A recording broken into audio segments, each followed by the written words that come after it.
Hola a todos, soy Merche, la profe de inglés del Centro de Estudios Luis Vives, y hoy voy a resolver con vosotros el examen de PCE de la convocatoria de mayo de 2024 que hemos resuelto en tiempo récord para vosotros. Tenéis la solución colgada tanto en nuestro blog como en el apartado de recursos, así que vamos a entrar juntos. Entramos en la página web luis-mediovives.es, vamos a la pestaña de recursos y bajamos hasta exámenes resueltos. Bajamos un poquito. Recordad que tenéis otros exámenes colgados y otras convocatorias y otro tipo de exámenes, pero ahora nos centramos en los exámenes de PCE. Junio de 2024 y como veis ya tenemos varios aquí colgados que son los exámenes que se están celebrando estos días y que a medida que se van celebrando vamos subiendo nosotros a la web. Vamos al examen de inglés, que es el que nos ocupa ahora, y vamos al principio del archivo.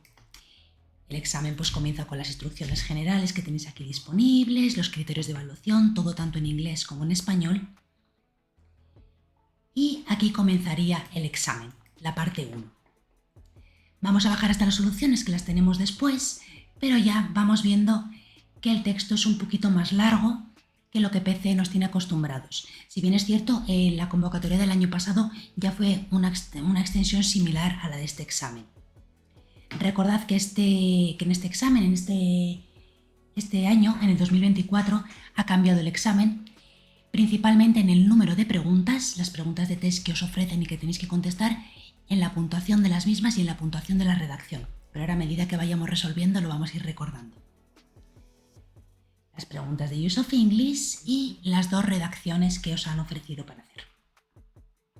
Vamos con la solución. Como os he dicho, el texto es bastante más extenso de lo que nos tiene acostumbrados los exámenes de PCE, pero cada vez están siendo un poquito más largos. El texto nos habla, como ya vemos aquí un poquito este corazón, ¿verdad? Nos habla de los orígenes de la representación del corazón, nos habla de su relación con el amor, porque el corazón representa al amor, y también nos habla de por qué el corazón, el órgano humano que no tiene una forma para nada similar, se representa con esta fórmula, como él dice, como con dos lóbulos y con un puntito abajo que acaba con forma de V. Nos cuenta un poquito la historia tanto del icono como de los emojis, nos habla de la literatura, de la antigua Grecia, entonces nos va contando un poquito ese timeline, por decirlo así, del corazón. Vamos con las tres primeras preguntas. Recordad que las tres primeras preguntas de test corresponden a comprehension del texto, de comprensión del texto, ¿vale? De las cuales solamente tenéis que contestar dos. Nosotros aquí hemos contestado las tres para que veáis la solución. Vamos con la primera pregunta. Sinceramente considero que la primera pregunta es un poquito ambigua y puede dar lugar a pensar que otra es la correcta. Sin embargo, al final por descarte nos hemos decantado por la opción C. Vamos a ver por qué. Nos dice que cuál es el significado del broche con forma de corazón que han encontrado, que está expuesto, ¿verdad?, en el Museo Británico. Tendríamos la información en este primer párrafo, sobre todo a partir de aquí, ¿no?, de un tesoro que tienen allí con una pequeña colección. Como veis, nos dice que todos estos productos, todos estos bienes, todas estas reliquias son del siglo XV. Por lo tanto, desechamos la primera opción que nos dice que representa una interpretación artística moderna. Si es del siglo XV, deducimos que no es moderna. En segundo lugar, nos habla de la antigua Grecia y en el texto no tiene ninguna relación este tesoro con la antigua Grecia, de la cual nos habla en el segundo párrafo, relacionándonos con la literatura poética. Por lo tanto, por descarte, como ya os digo, es un poquito ambigua, nos decantamos por la opción C. Nos dice como que este broche, como que plantea preguntas sobre cómo se ha ido transformando esta forma del corazón pues a lo largo del tiempo. Si bien es cierto, el texto no nos dice esto tal cual, son unas preguntas, no sé qué al final, que se hace el propio autor del texto, lo que no significa es que todo el mundo cuando ve ese broche se plantee esas mismas preguntas. Por eso os digo que considero que es un poquito ambigua, pero entre las tres me decantaría por la opción C. Si a vosotros en el examen os ha surgido la misma pregunta, supongo que os habréis decantado por las preguntas 2 y 3, haber elegido las preguntas 2 y 3, que eran muy sencillas. En la primera nos pregunta, la pregunta 2, perdonad, pregunta cuándo apareció por primera vez esta imagen del corazón con los dos lóbulos, con esta formita, ¿verdad? Con los dos lóbulos y un puntito abajo. Sería la opción B en el año 1344 y la frase del texto donde aparece es prácticamente igual a la pregunta. La tendríamos aquí. Y la última pregunta, como dice, como qué hecho significativo de qué sucedió en 1999 convirtió el icono del corazón como en una nueva dimensión, nueva realidad, ¿no? Por decirlo así. Y entre las tres sería los emojis, ¿vale? La aparición de los emojis para la comunicación móvil. Y tendríamos la respuesta a partir de aquí.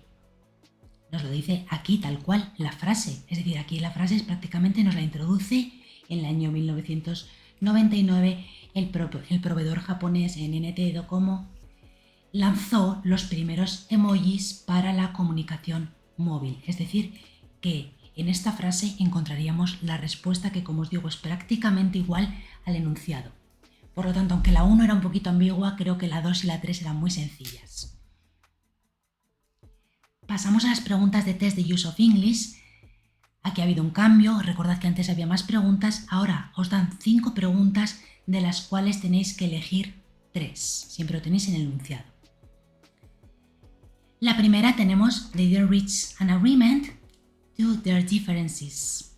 Tenemos O, due or because. La opción correcta sería due, opción B. Usamos este conector due to, debido a. ¿Por qué no puede ser la opción A ni la opción C? La opción A, O, es un verbo, deber algo a alguien. Para que sea un conector sería owing, ¿vale? Owing to. Y because no podría ser, porque para que pudiera ser because, la preposición que tenemos que tener después tendría que ser of, because of. La siguiente pregunta, la 5, tenemos I wish, recordad que usamos I wish or if only. Nos dice I wish I those words, but now it's too late. Ya es demasiado tarde. Aquí nos da una clave. ¿Por qué? Porque dependiendo del tiempo verbal que pongamos después de I wish, significa que queremos cambiar algo. Podemos utilizarlo con pasado, con would o con pasado perfecto, dependiendo si yo quiero cambiar algo del presente o algo del pasado. En este caso, me estoy lamentando de algo, me estoy arrepintiendo de algo. Por lo tanto, me estoy refiriendo a algo que hice en el pasado de lo cual me arrepiento ahora. Para referirnos a arrepentimientos o regrets, usamos I wish más pasado perfecto. I wish I had never said. Cuidado, porque si lo traducimos directamente del español, aquí tendríamos la traducción literal que utilizamos nosotros, pero esto no se utilizaría gramaticalmente, no sería correcto en inglés con I wish. Como os digo, usamos I wish más pasado perfecto para arrepentimientos o para lamentar algo que hicimos o que sucedió en el pasado. La pregunta 6 es de léxico, ¿vale? Es una expresión que significa no tiene sentido intentar resolver este problema, pues no tiene solución claramente, ¿no? La expresión es there's no point. It's no point o there isn't point, no existe como tal, no tiene ese significado de esa expresión que significa no tiene sentido. Por lo tanto, es una frase hecha, una expresión ya hecha que es there's no point. Vamos con la 7. Last year, when I met Pedro, he said he a letter every day for the last 3 years. ¿Qué opciones nos dan? Un presente perfecto, has written. La opción B que será correcta en este caso, ahora vemos por qué. Have been writing or writes. Estamos hablando del año pasado. Por lo tanto, ya no podemos utilizar un presente simple porque no estamos hablando de una rutina. Y ese has written, recordad que el presente perfecto lo utilizamos para acciones que comienzan en el pasado pero continúan en el presente. Sin embargo, la opción correcta aquí tendríamos had been writing. ¿Por qué? Lo primero, este tiempo continuo hace referencia a for the last 3 years. Esta frase está haciendo especial énfasis o hincapié en que es una acción que se lleva haciendo durante los últimos 3 años, ¿vale? Por lo tanto, necesitamos un tiempo continuo en el cual enfatizamos no la acción en sí o el resultado de la acción, sino la duración de esa acción. Por lo tanto, necesitamos ese tiempo continuo. ¿Y por qué pasado perfecto y no presente perfecto? Porque aquí tenemos ya un pasado simple y este pasado perfecto lo necesitamos para las acciones que suceden delante, o por decirlo así, antes del pasado simple. Entonces podríamos decir, el año pasado cuando conocí a Pedro me dijo que había estado escribiendo, una carta todos los días durante los últimos 3 años, ¿vale? Igual que en español, había estado escribiendo, necesitamos un tiempo en gerundio, ¿vale? Que indique esa duración de la acción de for the last 3 years. Y por último, tenemos we'll never know what might have happened if Mark gap the email earlier. Aquí tenemos un condicional. ¿Qué condicional tenemos? Tenemos un tercer condicional. Cuidado que esto a lo mejor os ha podido confundir a algunos. No siempre el tercer condicional en la parte del resultado, recordad que en la parte del if past perfect, y en la parte del resultado tenemos would, have, plus participle. Ese would puede sustituirse por might o por could, así que cuidado que a lo mejor alguno no lo habéis visto bien como un tercer condicional. Espero que todos sí. Entonces, como os digo, el tercer condicional, que ya nos da la pista porque nos dan aquí el tiempo verbal, el tercer condicional es un pasado perfecto, if past perfect. El único pasado perfecto que tenemos aquí es la opción B, si Mark hubiera enviado el email antes. Y por último tenemos las dos redacciones. En las dos opciones nos han puesto una redacción un poquito profunda, por decirlo así. Son redacciones en ambos casos en las que tenéis que reflexionar, contar vuestra propia experiencia y normalmente es algo que os suele costar bastante. Entonces yo siempre en clase os recomiendo que hagáis un pequeño, con los textos que os cuesten o con los temas que os cuesten, que hagáis un pequeño esquema de lo que vais a contar en cada párrafo antes de poneros a escribir. Normalmente hay veces que sí que ponen un tema de estos profundos, por decirlo de alguna manera, pero luego suele haber otro tema un poquito más distendido, de pros y contras o de opinión no tan profundo, y os suelen resultar más fáciles que estos. Pero no dejan de ser unos textos de opinión, el primero que vamos a hablar del amor y el segundo de ellos de hablar de una persona a la que admiramos, ¿verdad? Aquí simplemente lo que tenéis son propuestas que os pueden ayudar un poquito pues a ver la estructura. El primero de ellos nos pregunta si alguna vez nos hemos enamorado. Y importante, discuss, estamos diciendo que demos nuestra opinión y que justifiquemos este concepto, que discutamos el concepto del amor y la experiencia de enamorarse. ¿Qué significa para ti el amor, tanto personalmente como culturalmente? Que hablemos de los diferentes tipos de amor, de las emociones. Es de las veces que este enunciado es bastante largo. Nos dice muchas cosas de las cuales tenemos que hablar, que por una parte es más complicado porque tenemos que hablar de todas, pero por otra parte, si estamos un poquito perdidos de lo que podemos hablar, nos ayuda a ordenar un poco, decir qué ideas tengo, de qué puedo hablar del amor, ¿vale? Aquí tenéis una propuesta. Yo he empezado hablando del amor en general y luego ya, como siempre, vamos a hablar de nuestra experiencia personal. Desde el primer párrafo dejamos ver si te has enamorado o no te has enamorado, que es la pregunta principal que nos ponen aquí. Y después he puesto 2 párrafos de desarrollo en los cuales he hablado sobre lo que me dice el enunciado. ¿Qué tipos de amor hay? ¿Cuál ha sido mi experiencia con el amor? ¿Qué emociones están involucradas dentro del amor? ¿Vale? Y las diferentes perspectivas. Y en la conclusión he vuelto a contar un poquito lo que yo ya he contado a lo largo de todo el texto.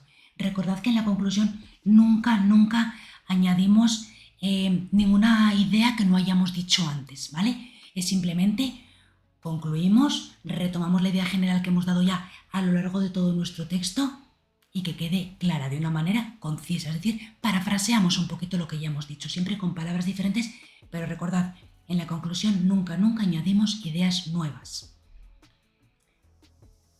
Y el segundo caso es bastante parecido porque vuelve a ser el mismo tipo de texto.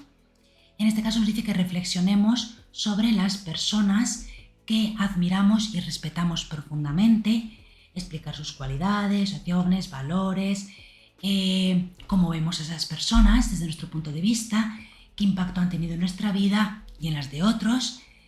Y otra vez dice, discuss, justifica, discute, habla sobre cómo estas personas te han influido en tu propio carácter, en tus creencias, en tus aspiraciones. Igual que antes, yo he vuelto a hablar de mi experiencia personal. En este caso, yo he hablado de mi padre. Entonces, desde el primer párrafo tenéis que dejar claro de quién vamos a hablar y de quién es esta persona que vamos a admirar. Como os digo, cada uno podéis hablar de quien queráis. Yo en este caso he hablado, por ejemplo, de mi padre y luego lo he relacionado con mi madre. Y contando mi experiencia personal, pues que han criado a 5 hijos, a mis 4 hermanos y a mí, y de qué manera nos han criado. Cada uno habréis puesto la persona que consideréis y por eso mismo esto solamente es una propuesta, ¿vale?